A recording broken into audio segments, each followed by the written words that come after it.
Okay, then we've got pre-Islamic sorcery and alchemy. I don't really have time to talk about that, but that in turn birthed what is called the assassin cult. Now, some of you may have heard of this. There was a group that came out of Orthodox Islam that was called the Ishmaelians. It was like a splinter group. And these Ishmaelians were a small but powerful heresy.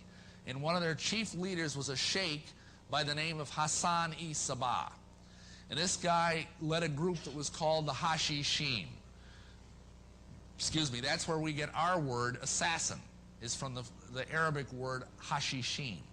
Now, why were they called Hashishim? Because the word means eaters of hashish. Now, most of you probably have heard of hashish. I hope none of you have tried it, but maybe some of you have. I certainly had my share in my day.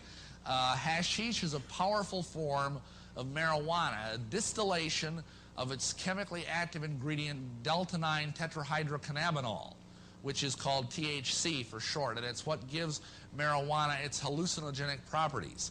So if you take hash, or as it's called colloquially, you get quite a buzz off it.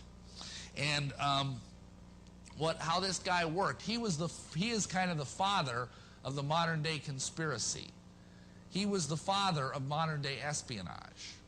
And he was the first programmer, the first mind control operator.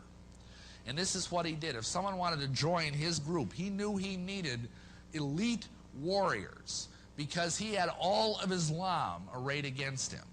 And if any of you have studied Islam, you understand that it has a very interesting approach to soul winning. You come up to someone and you say, "You're going to become a Muslim?" If you say no, I'm going to cut your head off. That's how they worked. That is called jihad, holy war. That's why to this very day you will find certain Islamic factions that will think nothing of blowing themselves and dozens of other people up in what they believe is a service of their God, Allah. And so what happens is they believe if they die in jihad, in holy war, they will go straight to Islamic paradise. Now, what's Islamic paradise like?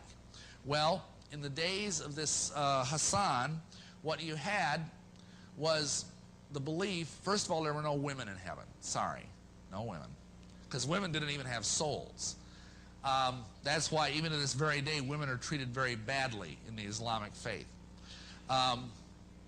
Beyond that, when you died, you would go to a place called paradise, where you could do all the stuff you weren't allowed to do as a Muslim. You could eat pork, you could drink wine, and there were these beautiful angels called Uris that looked just like Playboy centerfolds, and they would minister to your every whim throughout eternity. And this is the Islamic paradise. Now, what Hassan would do with one of these recruits, because he needed someone who was just a fanatic, and what he would do is he would bring this person in and feed them a sumptuous meal. And the meal would be laced with copious amounts of hashish. In other words, he'd get the guy really stoned. I mean, we're talking seriously stoned here. And then he would take him into a secret garden in the heart of his castle, and there would be beautiful women, all the pork he could eat, all the wine he could drink, and for 3 or 4 hours, the guy would just really enjoy himself. And then he would bring him back when he started coming down off the trip. And he would sit him in the chair and he would say, "I have taken you to paradise. I have that power. If you serve me in jihad and die in my service, you will go straight to paradise for all eternity." What do you think the guy said? "Where do I sign up?" You know. And these guys were total fanatics.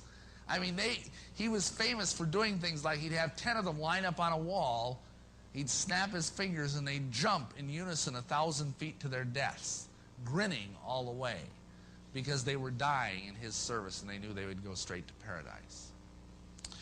That's mind control, pure and simple. And it didn't stop there. He also invented the idea of the mole. Not the little critters that dig up your lawn, but an agent, an espionage agent who is hidden deep within the enemy organization, and then when they were needed, they would be called upon to do something. The story is told about a particular person, a caliph, Now, a caliph was like a religious leader in medieval Islam who also was a general. And this caliph came up against and tried to attack Hassan's castle. And Hassan sent him a message. And the message said, if you come any closer to me, you will die. And he laughed. The caliph just laughed. He says, I am surrounded by 150 retainers and bodyguards. Some of them have been with me for 15 or 20 years. Most of them are my own relatives. I am invincible. You can't touch me. The next morning he woke up and there were 9 assassin daggers buried around his pillow on his head. Needless to say, he retreated.